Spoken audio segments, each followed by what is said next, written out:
Je m'appelle Vanessa Barret et je suis ingénieure sociale. Je suis là en tant que lanceuse d'alerte puisque j'ai exercé un poste de cadre au sein du service de l'aide sociale à l'enfance du département des Ardennes.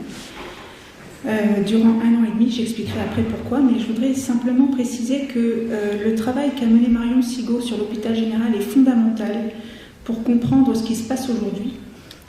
Il faut comprendre que l'hôpital général constitue les fondements du travail social français et surtout est l'ancêtre quelque part du dispositif de protection de l'enfance français. Alors, pour compléter et faire un peu la suite finalement, après tout ce que vient de nous expliquer Marion Sigaud, à la deuxième moitié du XVIIIe siècle naît le courant des Lumières, que tout le monde connaît, qui porte en fait la philanthropie comme nouvel idéal.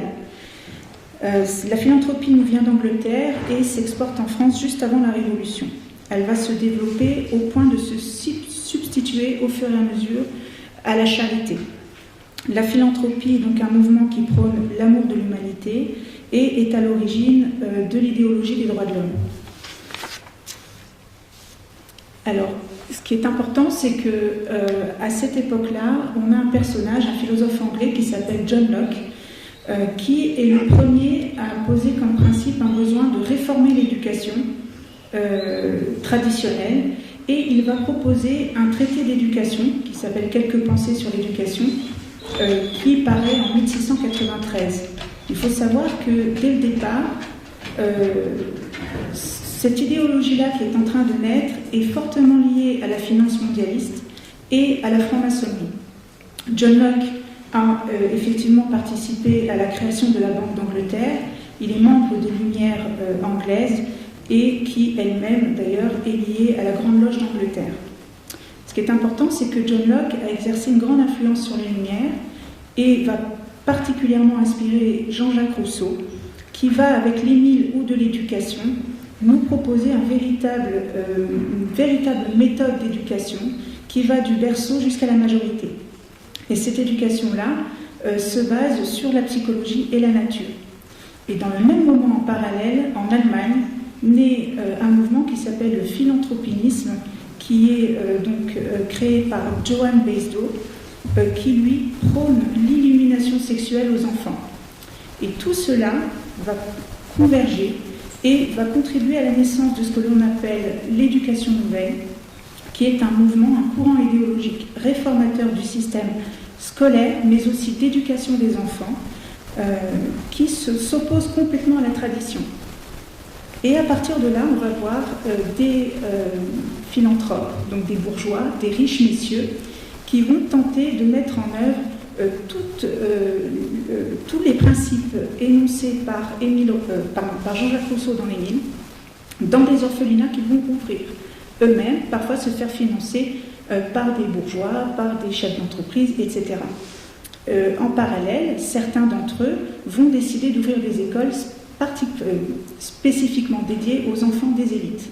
Donc on va avoir finalement cette même idéologie-là qui va être d'une part instruite à des futurs dirigeants, futurs hommes politiques, et dans le même temps des enfants pauvres sur lesquels, vous imaginez bien, des principes d'éducation sexuelle vont déjà se mettre en œuvre dans ces établissements. C'est important parce que ce mouvement-là va infiltrer, est à l'origine de tout ce que l'on connaît aujourd'hui au niveau scolaire, c'est-à-dire l'abaissement du niveau scolaire, l'éducation sexuelle obligatoire à l'école, quoi d'autre, c'est un mouvement aussi qui est très lié à l'eugénisme. Donc voilà, toutes ces choses-là aujourd'hui qu'on est en train de vivre sont nées de ce mouvement-là.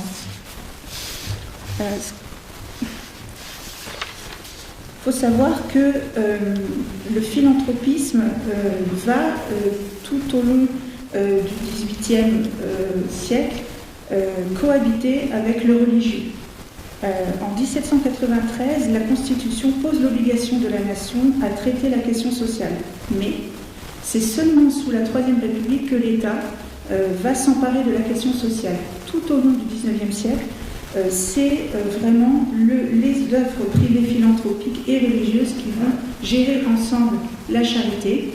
Mais malgré tout, au fil du temps, l'esprit des Lumières gagne au sein de la société française, se propage dans la société française, et la charité se fait complètement absorber par la philanthropie. Sous la Troisième République, l'État s'empare donc de la question sociale. Elle reprend la logique de l'hôpital général. C'est ça qui est important. Donc elle instaure le travail social comme monopole d'État. Et dans le même temps, la bienfaisance anglaise s'exporte aux États-Unis, qui va modéliser et conceptualiser ce qu'on appelle le social work, donc le travail social. Et là va naître un mouvement international du travail social. Il va y avoir d'ailleurs une première conférence internationale du service social qui va réunir 42 pays en 1928 à Paris, où on va se faire des échanges de pratiques, où vont ouvrir les premières écoles de travail social en France. C'est à partir de ce moment-là. L'État va mettre en place le diplôme d'État des assistants de service social en 1932, puis succéderont la création des diplômes d'État d'éducateurs spécialisés, de moniteurs éducateurs ou d'éducateurs de jeunes enfants, etc. Progressivement, c'est un véritable mouvement de professionnalisation qui s'opère. L'État remplace les religieuses par des médecins, des infirmières, des éducateurs. Après la Seconde Guerre mondiale, le secteur associatif va gérer par délégation de l'État la question sociale. Et là, on va avoir un autre processus, c'est le processus de fonctionnalisation du traitement du travail social. Et là, on y est aussi, c'est important. Au fil du temps, le travail social, sans s'en rendre compte, va être réduit à un état de servilité par l'État. Et c'est vraiment l'État qui va avoir entre les mains toutes les politiques sociales. Le travail social n'est pas indépendant. Et ce n'est pas le travail social qui fait l'État, c'est l'État qui fait le travail social. Va arriver dans le même temps, donc dans les années 60-70, ce qu'on appelle le New Public Management, c'est-à-dire une organisation bureaucratique qui séduit bien les Français. La société américaine fait envie. En tout cas, c'est une logique de marché qui va se mettre en place petit à petit et les dispositifs du social vont être soumis à une obligation d'évaluation et donc obligation de résultat. Va s'en suivre les lois de décentralisation, puis vraiment la loi de 2002 qui, elle, va vraiment faire entrer le travail social dans une logique ultra-libérale. Et donc on est dans une nouvelle approche où le bénéficiaire d'aide sociale ou alors le patient devient un client. Ceci d'ailleurs c'est assez lié avec le pacte mondial et l'obligation des entreprises de se soumettre au RSE. C'est très lié en fait toujours à la finance mondialiste, mais ça prendrait beaucoup de temps de pouvoir le développer. Alors maintenant, pour en revenir à moi et qui je suis, petit rappel, en 2017, le ministère de l'Enfance et de la Famille est supprimé par le président de la République nouvellement élu, Emmanuel Macron. En janvier 2019, un documentaire que je pense ici beaucoup de personnes ont vu, Pièce à conviction, diffuse Enfants placés, les sacrifiés de la République, qui nous montre les conditions désastreuses de prise en charge des enfants dans les foyers et dans les familles d'accueil. On y voit des enfants livrés à eux-mêmes, sans encadrement, sans sécurité. En réaction à la polémique, le gouvernement, Emmanuel Macron, décide de nommer un secrétaire d'État chargé à l'enfance, Adrien Taquet, qui va être rattaché au ministère de la Santé. En janvier 2020, une nouvelle enquête sort et diffusée à la télévision, Mineurs en danger, sur M6. On y voit beaucoup de séquences en caméra cachée, tellement il a été difficile pour les journalistes d'obtenir un accord pour pouvoir venir filmer des séquences. Voilà, ils ont été obligés de faire ça en caméra cachée. On y voit, encore une fois, des enfants livrés à eux-mêmes, déscolarisés, des détournements de fonds des dirigeants des foyers, etc. Et là, c'est là que j'entre en scène. L'État décide de mettre en place en réaction la stratégie nationale de prévention et de protection de l'enfance, qui, malgré, en plus de, parmi les points, on va dire, importants de cette stratégie, c'est de mettre en place un contrôle des établissements et services de la protection de l'enfance. Le département des Ardennes, dont je suis originaire, figure parmi les 30 départements, les premiers en tout cas sélectionnés pour mettre en œuvre cette expérimentation-là. Mon poste est donc créé dans ce cadre-là. Et mon travail, c'était donc, pour quand même situer et expliquer, c'est un peu comme une entreprise, vous savez, qui a un siège, et après ça, elle a peut-être des succursales sur un territoire. Moi, j'étais vraiment au siège de l'ASE, au niveau de la direction, les plus hauts cadres, ceux qui ont... c'est vraiment là que se décide la politique de protection de l'enfance. Je ne suis pas en contact direct des enfants, mais mon travail, c'est de m'assurer que dans les foyers, que leur prise en charge soit convenable, que leur santé, qu'ils soient en sécurité. Voilà, je dois vraiment effectuer le contrôle des établissements. Les établissements ont l'obligation de signaler au département qui les finance. Hein, c'est financé avec nos impôts. C'est les départements qui financent, bien souvent ce sont des associations, donc les foyers. Ils ont l'obligation de nous déclarer tout ce qui se passe à l'intérieur. Sauf que c'est assez peu appliqué. Ou alors c'est assez sélectif. On ne sait pas tout et c'est très difficile de faire respecter cette règle-là. Malgré tout, quand ça nous parvient, c'est absolument... on a des abus sexuels au quotidien au sein des foyers, des crises spectaculaires d'enfants qui sont soumis à des violences psychologiques, parfois physiques d'éducateurs. Alors il y a un peu de tout, hein. Il y a un problème de formation, il y a des problèmes de conditions de travail, on a des locaux vétustes, on doit faire face à des inondations ou à des locaux qui tombent, qui sont en mauvais état. On est face à par exemple des grèves, du manque de personnel, etc. Mais dès que je prends mes fonctions, on me fait faire toutes sortes de tâches sauf celles qui figurent sur ma fiche de poste. Je me retrouve à faire des réunions qui ne sont pas du tout dans mes missions. Je me retrouve à faire des photocopies, je me retrouve à rédiger des comptes rendus de réunions. Donc on fait assister à des réunions pour lesquelles je ne vois pas trop l'intérêt d'y être, mais en fait c'est pour faire des comptes rendus. Enfin des choses comme ça. Et surtout à ce moment-là, le poste de chef de service de l'aide sociale à l'enfance, directeur de l'aide sociale à l'enfance, on l'appelle chef de service, mais ça vous parlera plus en disant directeur, est vacant depuis 2 ans. Mais on a un cadre qui a une lettre de mission pour exercer sa fonction. Je ne sais pas pourquoi ce cadre-là n'exerçait pas sa lettre de mission. Toujours est-il que je me retrouve avec ça entre les mains. En tout cas, une partie de ces missions est notamment celle de gérer les places et de placer les enfants. Alors, je ne me rends pas compte, puisque moi, c'était mon quotidien. Quelqu'un m'a fait remarquer que quand Christophe m'a interviewé, ça peut paraître très trash, mais c'est ça. C'est-à-dire que, par exemple, j'ai 508 places en établissement. J'ai 30 enfants à placer. Ils sont sur une liste d'attente. Dès qu'il y a une place qui se libère, il faut en mettre un. Voilà. Je sais, c'est trash et c'est ça. Donc c'est gérer les places. Donc, dès qu'il y a une place disponible, on essaye le plus possible de faire en sorte que le profil puisse correspondre au projet d'établissement, quand il y en a un. Mais bon, dans la réalité, c'est assez peu appliqué, c'est dès qu'il y a une place, on en met un. Très rapidement, j'ai travaillé dans un service complètement désorganisé, qui travaille constamment dans l'urgence. Une incohérence dans l'organigramme, des missions qui n'ont pas de sens, le bazar complet, je ne peux pas dire autrement. Très rapidement, j'alerte ma hiérarchie de tous les dysfonctionnements que je constate. Je signale des faits de danger, d'enfants qui sont en danger dans les dispositifs de protection de l'enfance, et je suis confrontée à une non-réaction. Tant et si bien que j'ai décidé de déposer officiellement donc, un signalement d'alerte par la voie judiciaire en juin 2022. Et on a beaucoup parlé, on parle très souvent de travailleurs sociaux qui ne s'expriment pas, mais il faut quand même savoir que c'est une institution où règne le harcèlement. Souvenez-vous, Marion Sigaud nous l'a expliqué.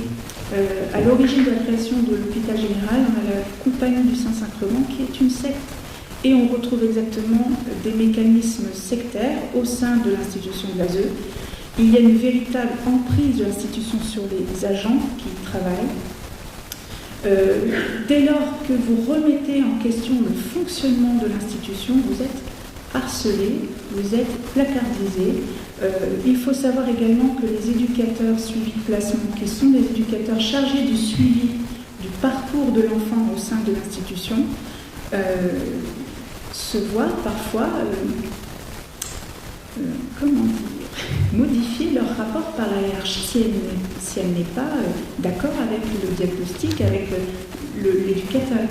Par exemple, un éducateur sur le placement qui va faire le bilan au juge des enfants, écrire au juge des enfants, à la fin de sa conclusion, quand il va dire s'il faut préconiser le maintien de la mesure ou au contraire préconiser un retour à domicile. J'ai été témoin, moi, de 2 collègues qui préconisaient un retour à domicile. L'enfant, eux, estimaient que l'enfant pouvait retourner à domicile. La hiérarchie a dit non, on maintient le placement, on modifie les conclusions et c'est envoyé au juge. Il faut le savoir que, en réalité, vous êtes soumis toujours à une hiérarchie. Alors certains ne se laissent pas faire, soit ils sont forcés de partir. Il faut savoir qu'il y a énormément de contractuels, c'est-à-dire que ce sont des agents en CDD. Et donc c'est très facile aussi de ne pas renouveler dès lors que l'institution considère qu'elles ne sont pas suffisamment dans la culture du département. Il y a aussi beaucoup d'agents placardisés, usés. Je pense que beaucoup savent ce qui se passe mais ne peuvent pas s'exprimer. Il faut savoir que les risques quand on s'exprime sont absolument énormes. Quand je dépose mon signalement d'alerte, je risque la prison, puisque je dépends de l'ancienne loi de lanceur d'alerte. Après, au mois de septembre, quelques mois plus tard, une deuxième est sortie, protège davantage le lanceur d'alerte, c'est-à-dire que si vous faites un signalement, mais de bonne foi, même si ce n'était, par exemple, ça ne s'avère pas vrai, en étant de bonne foi, vous ne pouvez pas le poursuivre. Mais pas au moment où je dépose mon dossier. C'est énorme. Et je tiens aussi à dire que, déjà, en plus, on n'a pas le droit de sortir de documents d'une institution, sauf si on est lanceur d'alerte. Et je dois dire aussi autre chose, c'est que si je n'avais pas eu, moi, un entourage, ma famille, pour m'aider à la fois moralement, mais aussi financièrement, je n'y serais pas arrivée. Pas du tout. Et donc, je veux dire, c'est qu'il faut avoir les reins solides quand on s'engage là-dedans, et parler ce n'est pas facile, vraiment. Alors, après mon signalement d'alerte, j'ai été mise en contact par 2 collectifs qui accompagnent des familles de placement abusif. Je veux dire, je ne doutais pas que ça existe du tout. Je pense qu'il y a des défaillances dans plein d'endroits. Il peut y avoir des ratés de beaucoup d'institutions. Je ne connaissais pas, en fait, véritablement, disons, l'ampleur. En fait, je ne connaissais pas tout ça. Et vous allez rire parce que, bon, moi, dans mon signalement d'alerte, j'ai recensé tous les articles de loi qui n'étaient pas respectés. J'avais 5 pages. Juste ma partie à moi. Et je ne savais pas que ce n'était pas respecté non plus pour les familles. Et les premières familles que j'ai eu au téléphone, au départ, voilà, alors on m'avait demandé si j'étais d'accord pour conseiller quelques dossiers, jeter un regard, comme j'avais été à l'intérieur, peut-être voilà, que ça pouvait aider des familles. Au début, les familles racontent leur histoire, tout ça. Et je dis, mais d'accord, mais qu'est-ce qu'on vous reproche? Pour quel motif on vous a retiré votre enfant? Donc, bon, ils expliquent. Mais je dis, oui, mais qu'est-ce qui est écrit sur le rapport? Et j'ai pas de rapport. Comment ça, vous n'avez pas de rapport? Non, mais je dis, c'est une obligation. C'est la loi, vous devez avoir une copie. Ben non, il n'y a pas. Alors là, vous voyez, là, en fait, j'ai commencé petit à petit à découvrir ce que les familles vivaient. Et plus j'avais de témoignages, plus je retrouvais. Et effectivement, on m'a envoyé des dossiers et je constatais moi-même, j'ai constaté que dans ces dossiers-là, les dossiers étaient vides. Le danger n'était pas avéré. Ce n'était que sur de la suspicion de danger. Et plus je faisais connaissance avec les familles, je leur disais, mais est-ce que vous avez été en garde à vue? Non. En fait, pas d'enquête approfondie, rien du tout. Et le placement. Et ça, je vous assure que quand on est à l'intérieur, on ne le voit pas. C'est ce que j'expliquais, c'est extrêmement cloisonné. Chaque service est cloisonné. Il faut savoir que l'éducateur sur le placement qui va retirer l'enfant n'est pas celui qui a écrit le rapport. Il ne sait pas, lui. On toque à sa porte, le cadre lui dit va chercher tel enfant voilà, c'est toi qui es d'astreinte, il faut aller chercher tel enfant à telle adresse, il a l'ordonnance l'ordre du procureur, sa hiérarchie lui demande d'y aller, il y va. On lui dit la maman est dangereuse, il faut aller chercher, voilà, et il le fait. Mais il ne sait pas, ce n'est pas lui avant. Vous voyez? Et en fait, tout est cloisonné comme ça. Et donc, je donnais tout à l'heure une image, mais c'est comme si on était en train de jouer, on était dans un orchestre, chaque musicien joue sa partie à son instrument, je ne sais pas ce que joue mon voisin à côté, je ne sais pas à quoi ressemble l'ensemble, mais en fait, vous n'avez aucune idée de l'ensemble. Et c'est après, en analysant, c'est aussi en découvrant le travail de Marion Sigaud que j'ai commencé à découvrir des choses. Parce que quand vous êtes à l'université et que des professeurs vous font l'histoire des politiques sociales, l'hôpital général, il est à peine mentionné. On nous dit que le travail social est né au cours du 19e siècle grâce au philanthropisme, mais en réalité, avant il y avait l'hôpital général. C'est tout, ça s'arrête là. Et le travail de Marion Sigaud est absolument essentiel parce qu'elle est allée à l'intérieur et elle nous dévoile ce qui est à l'intérieur. Et quand j'ai lu La Marche rouge, en fait, je me suis dit, mais j'avais la même chose. En fait, j'avais l'impression de lire ce que je vivais de l'intérieur. Ouais. Et ça me frappe encore. Hein? J'en ai quelques exemplaires de Marche rouge. Oui, bon, on va le dire aussi que ton livre il est là et qu'on va le vendre. Pour ceux qui le veulent, bien sûr. Alors, vous avez compris qu'il y avait un lien énorme à ce qu'a dit Marion tout à l'heure et le lien avec l'ASE d'aujourd'hui. Que le mécanisme, il se complète. Ce qu'elle a comme retenue pour l'instant, c'est elle est encore très réservée sur les menaces qu'elle subit. Alors ça, je n'en parlerai pas parce que je ne suis pas autorisée à en parler. Moi, si. Mais d'un point de vue judiciaire, voilà. Hein? Mais, bon, oui, elle n'a pas le droit de le dire. Moi, j'ai le droit de dire que ce genre de personnes qui travaillent à l'ASE, c'est comme dans plein d'autres services. Dès que vous commencez à dévoiler des vérités, dès le début, quand vous commencez d'amener des preuves, ou que vous essayez de faire constater, par exemple, que des rapports sont mensongers, c'est la prison qu'elle risque. Donc vous vous retrouvez avec des personnels qui seraient capables de dénoncer des choses, mais qui sont obligés de le dire avec une certaine diplomatie, avec une retenue de certains mots. Moi, je n'ai pas la retenue. On a affaire à des menteurs professionnels qui font des rapports mensongers. Et on a affaire à quoi? On a affaire à un service qui prend le pas, des fois, sur le juge lui-même. Pourquoi? Parce que le rapport qui est écrit, il a toute la vérité. Mais l'hôpital général et le Parlement ne font qu'un, finalement. Et aujourd'hui, les juges et l'ASE ne font qu'un. Voilà. C'est exactement ça. On retrouve exactement les mêmes choses. C'est dans les gènes de l'institution. C'est vraiment, et d'ailleurs, dans beaucoup de choses que Marion Sigaud a expliquées, on retrouve une mère qui dépose son enfant le temps d'aller mieux puis qui ne la récupère jamais. Enfin, ça nous parle. C'est cruellement d'actualité. On revit que c'est la même chose.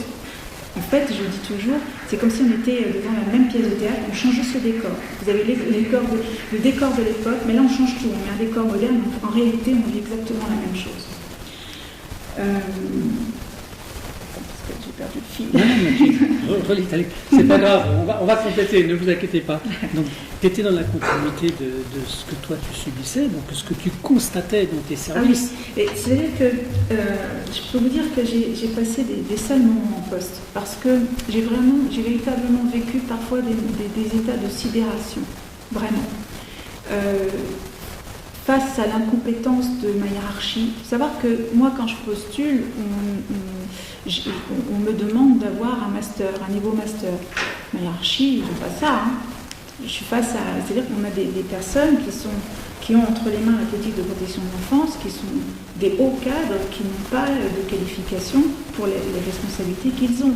Ce sont des personnes qui ont été éducateurs spécialisés ou assistants sociaux il y a très très longtemps, mais qui ont grimpé les échelons hiérarchiques par des concours, mais pas véritablement de formation, de qualification, de droit, moi je me baladais toujours avec le code de l'action sociale et familiale, dire, face à des personnes qui ne connaissaient même pas la réglementation, la loi. Parfois je me disais, c'est de l'incompétence. Voilà. J'essayais de comprendre pourquoi c'était comme ça. Je me suis dit, c'est de l'incompétence. Puis parfois je me disais, mais ils sont fous. Parfois je me disais, ils sont fous. J'essayais de comprendre.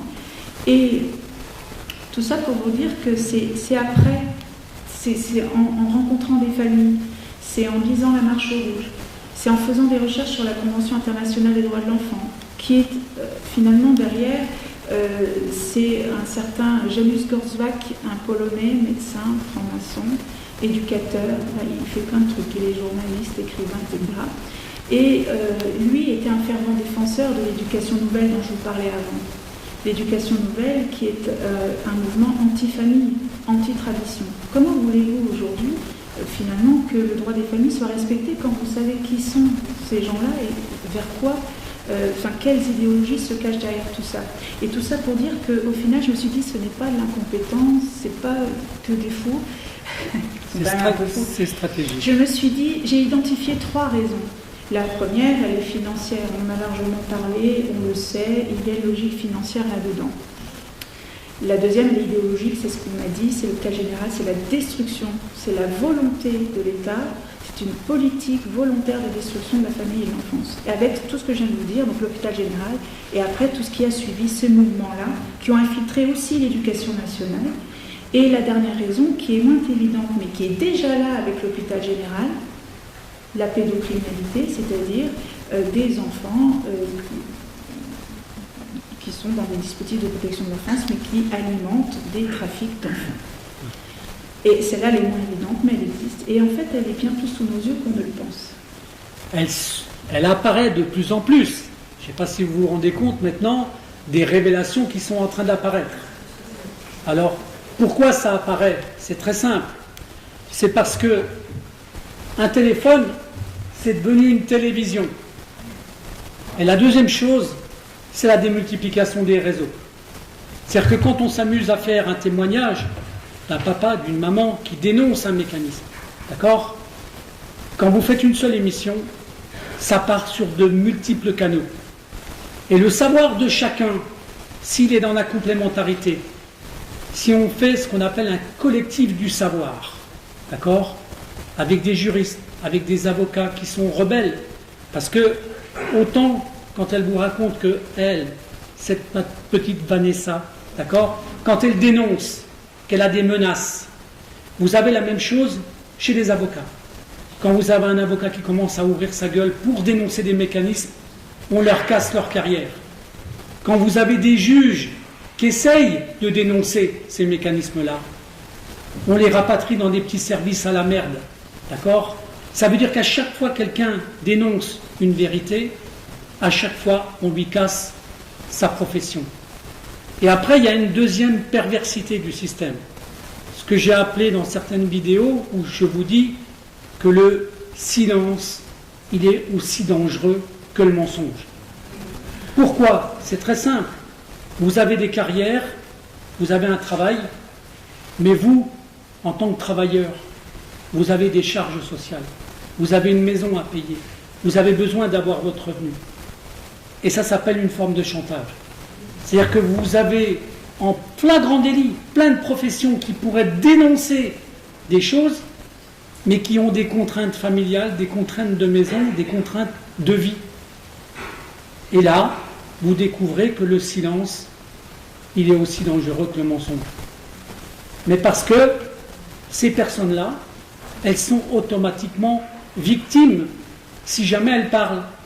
Elle perd sa profession, on la met dehors. Si elle n'avait pas de la famille pour l'aider financièrement, elle serait à la rue. Il faut bien comprendre que ça, c'est partout. Moi, je suis ami avec des juges, avec des avocats, qu'on a cassés professionnellement. D'accord? Donc, quand je fais une affirmation, quand je fais des émissions où je fais parler des mamans, si les mamans, elles ont une retenue, moi, je ne l'ai pas. J'ai le droit de faire ce qu'on appelle une accusation, en disant que, par exemple, les rapports mensongers de l'ASE, d'accord, souvent sont des rapports mensongers, sont construits sur des mensonges. Mais comme on ne les a pas, les rapports ils circulent jamais. Mais on en a des extraits dans les ordonnances, c'est ce qui permet de voir quand même d'avoir un aperçu. Comment ils construisent des mensonges, d'accord? On aura l'occasion de donner la parole demain ou en soirée peut-être à des mamans pour qu'elles exposent des fois le motif qu'on a mis dans le rapport pour enlever des enfants. Parce que la parole des mamans et des papas, c'est important. Et plus on fait circuler ça sur les réseaux sociaux, plus on arrivera à contrarier ces mécanismes-là. Voilà. Tu peux continuer ton petit... Oui, je veux juste terminer sur une chose, c'est que le Conseil de l'Europe a donné quelques critères pour définir ce qu'est un placement abusif, et je vais vous les donner. Donc un placement abusif pour le Conseil de l'Europe, c'est d'abord quand les conditions de placement ne permettent pas de conserver les liens avec la famille, c'est-à-dire l'éloignement des parents, des enfants quand ils sont placés. Donc ça peut être à l'autre bout du département, ça peut être dans un autre département. Nous, dans les Ardennes, ça nous arrive très fréquemment, des enfants qui sont placés en Belgique, notamment quand ils ont des problématiques de handicap. On n'a pas les structures. Donc, voilà. Donc ça peut être considéré, c'est considéré pour le Conseil d'Europe comme du placement abusif. Autre critère, c'est la durée de placement excessive. Un placement ne doit jamais être, ne doit être temporaire, il ne peut pas être durable. Hein. Et c'est toujours le retour de l'enfant au domicile qui doit être privilégié. Normalement, c'est ça. Autre critère, le placement dans un milieu hostile où l'enfant est exposé à du danger, de la violence, agression, harcèlement. Et moi, au départ, c'est vraiment ça que je dénonce, c'est absolument scandaleux que des enfants vivent des choses qu'ils n'auraient jamais subies dans leur famille d'origine. C'est absolument intolérable. C'est honteux. Voilà. Ça, c'est insupportable. Et à la rigueur, un enfant qui est retiré parce que c'est ce qu'il vit à la maison, c'est en aucun cas dans un dispositif de protection de l'enfance, ne devrait surtout pas revivre ça. Et le dernier critère pour la Cour européenne, c'est la non-considération de la volonté de l'enfant qui ne souhaite pas être placé. Et là encore, on constate aussi que la parole de l'enfant n'est pas du tout prise en compte. Voilà. C'est une synthèse. Alors moi, je voudrais rajouter une chose pour que ça rentre dans votre mémoire. Tout le monde sait ce que c'est qu'une OPP. Une ordonnance de placement provisoire. Vous savez ce que c'est une OPP? Mais je vous rappelle une chose très importante. En France, le provisoire, il dure longtemps. Souvenez-vous de ça. L'OPP, c'est le provisoire qui dure longtemps. Et pourquoi ça dure longtemps? Parce que ça fait circuler beaucoup d'argent. Un enfant qui est enlevé à la maternité au sein de sa mère, il peut rapporter de l'argent dans le mécanisme financier jusqu'au moment où il n'en rapporte plus. Et vous savez à quel moment il n'en rapporte plus? À la majorité. Ça veut dire que pendant 18 ans, le provisoire, il peut être renouvelé. Et étudiez bien tous les témoignages de plein de mamans, de plein de personnes qui ont subi ça, vous allez découvrir que c'est un mécanisme institutionnel. Et il faudra qu'on s'en prenne non seulement à des dysfonctionnements des services sociaux, mais il faudra aussi qu'on remonte à nos élus, à tous nos élus, et notamment aux responsables de département qui gèrent une masse financière. Vous le savez ça, mais c'est de l'argent public. Or l'argent public, c'est les impôts des citoyens. Donc ça veut dire quoi? Que celui qui a vraiment le pouvoir, c'est le citoyen, pas l'élu. Donc ça, il faut que ça rentre dans la tête des gens. Il y a un moment donné, il faudra que le peuple se rebelle sur des mécanismes qui sont à dissoudre, à éliminer, ou à... Moi, je travaille avec des gens, des fois, qui me disent carrément dans leurs commentaires que les services sociaux ils devraient disparaître. Mais carrément, vous voyez, ça va jusque-là. Alors, on n'en est peut-être pas là, parce que l'origine, c'était pas ça. Mais par contre, modifier tous ces systèmes-là, oui. Et il y a quelques mois encore, moi, je ne savais pas tout ça. C'est-à-dire qu'on ne le mesure pas de l'intérieur. On ne sait pas. Et les travailleurs sociaux sont, dès leur formation, embrigadés dans cette idéologie. Vraiment... ils sont persuadés de sauver des enfants. On ne se rend pas compte que c'est le contraire qui est fait. Ils sont vraiment convaincus de servir un idéal. Et je peux pas aujourd'hui il faut que je reste humble là-dessus. Moi-même, je ne savais pas ça il y a quelques mois. Mais par contre, ce que je veux à travers mon témoignage, c'est tendre la main aux travailleurs sociaux, leur dire qu'il ne faut plus avoir peur et les inciter à nous rejoindre et à parler, parce qu'on est de plus en plus de professionnels à prendre la parole. Et cela, de leur tendre la main pour qu'ils nous rejoignent, c'est important. Et il faut qu'ils comprennent ce à quoi, finalement, de quoi ils sont complices. Ils ne le savent pas, mais maintenant, ils ne pourront plus dire qu'ils ne savent pas. Maintenant, ça y est, la formation se diffuse. Il est temps pour eux de choisir, finalement, le bon côté des choses, de se rendre compte qu'ils servent un système criminel, mais il faut leur laisser encore un peu de chance de s'en rendre compte et de nous rejoindre. Pour moi, c'est important, j'ai cette responsabilité-là. Et je terminerai en disant que ce n'était absolument pas un choix de ma part, une volonté de me montrer publiquement. C'est aussi face au silence des médias que j'ai décidé de le porter moi-même, parce que j'ai été confrontée aussi là à une non-réponse. Merci.